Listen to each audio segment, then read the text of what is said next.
Hi everybody, welcome to this introduction to Python's Turtle library. Okay, so we're going to be using a resource, realpython.com, and this resource has loads of other stuff that you can explore if you're interested in developing your programming skills with Python.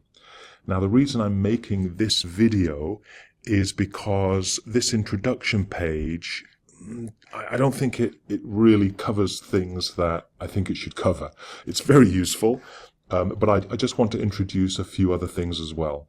Interestingly, this tutorial runs all of the Python commands through the shell. And I think we should be running these commands in a .py file.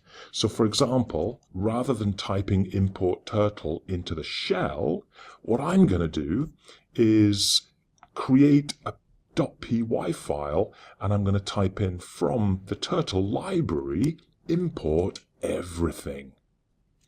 Then we're going to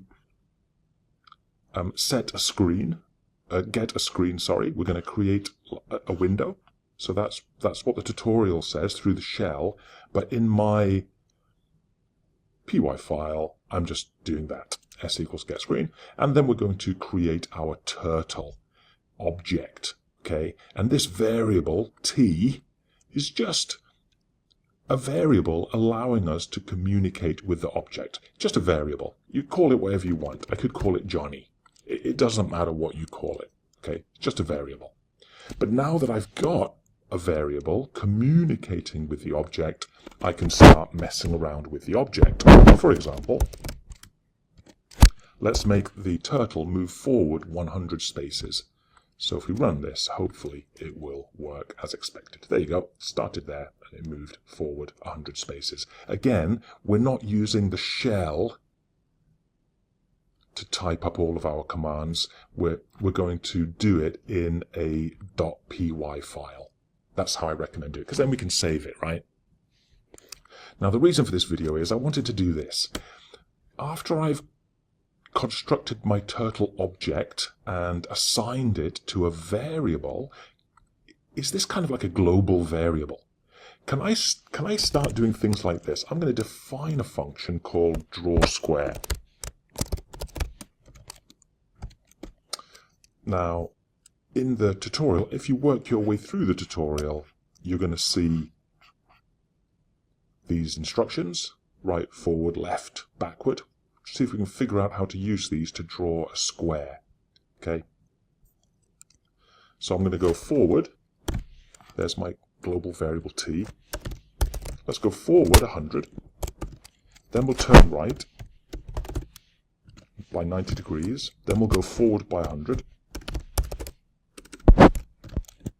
Then we'll turn right again, because we're drawing a square, right? Hey, wait a minute. Just repeating the same instruction 4 times. Why don't we just use a for loop?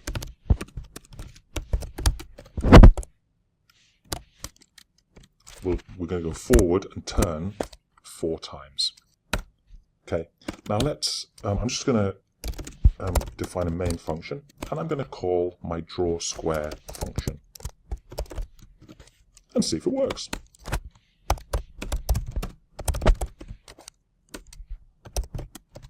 So let's run this program and see if we can draw a square. Yay, okay. So it looks like we can just set up t to be a global variable, and then we can use that variable in functions that we design. Okay, so def draw circle.